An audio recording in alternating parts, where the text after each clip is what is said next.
Good morning, Conquest of Knowers. I've been going through my blog this morning and re-found this very, very amusing reference to the works of Chaucer and his famous, of course, Canterbury Tales. And I was thinking about Salisbury Tales and the Skripal incident and all the rest of it. I did a blog actually called Theresa May is a Cunt, which stands for Conservative under narrow terms, and had some fun with that. Twats as well, Tory wets against Theresa. But I digress.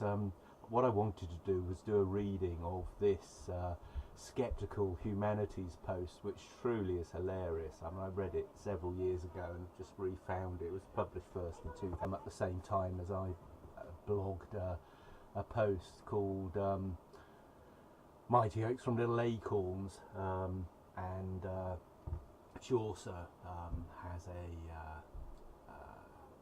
poem in which he talks about small spears or shoots coming from little acorns. Anyway, here we go. This is this blog, which is really very, very funny.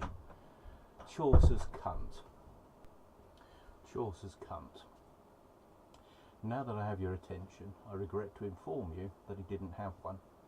On several occasions recently, sometimes in conversations about censorship, I've heard people say that Chaucer used the word cunt. Indeed, Wikipedia says the word appears several times in Chaucer's The Canterbury Tales, circa 1390, in bawdy contexts.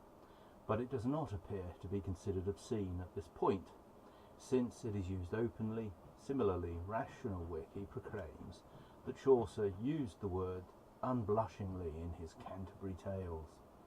Oddly, these statements are followed by quotes from the Canterbury Tales that belie them, for the word that Chaucer uses is not cunt, but quaint or quaint.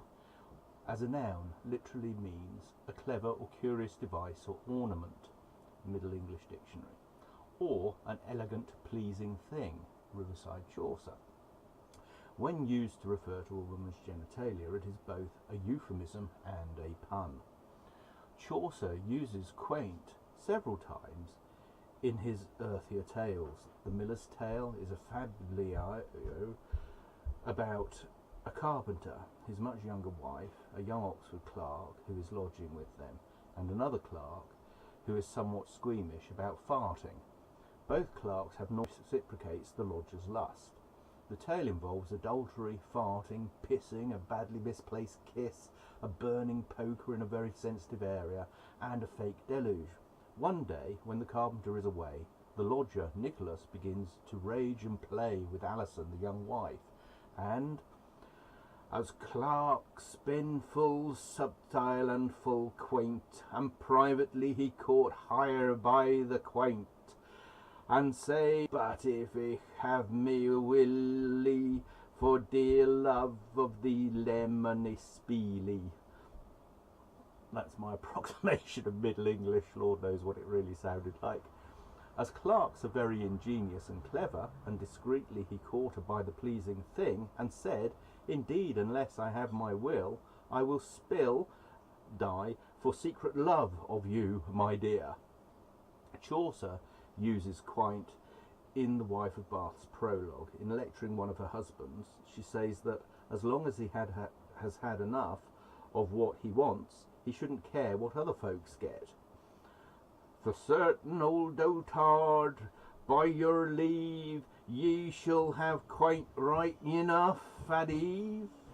For indeed, old dotard, by your leave, you shall have plenty of the precious thing, sexual gratification in the evening.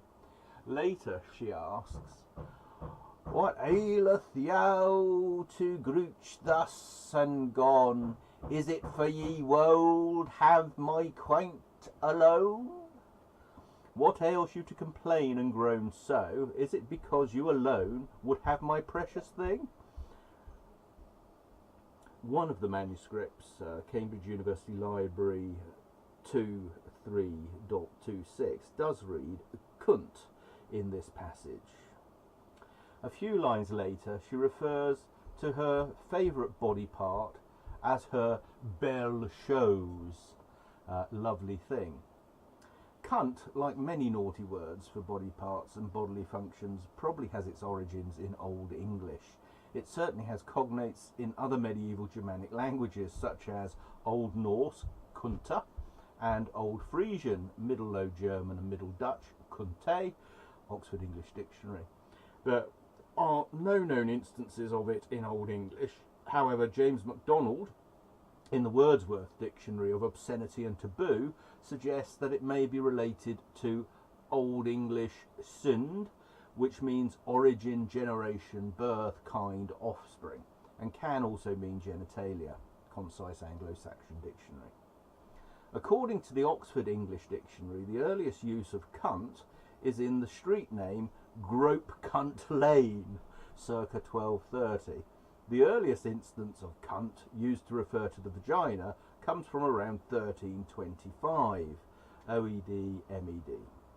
MacDonald also cites several personal names that incorporate cunt, a number of them Grope Cunt Lane, Ganocha Cunthals, 1219, and Bell Wide Cunth, 1328, and men's names Godwin Claw Cunt, 1066, Simon Sit by the Cunt, 1167, John Feely Cunt, 1246, and Robert Clever Cunt, 1302. Ladies, if you ever meet a man named Godwin Claw Cunt or Robert Clever Cunt or Cleaver Cunt, run. According to MacDonald, cunt was used to refer to the vagina without any suggestion of vulgarity until roughly the end of the 14th century.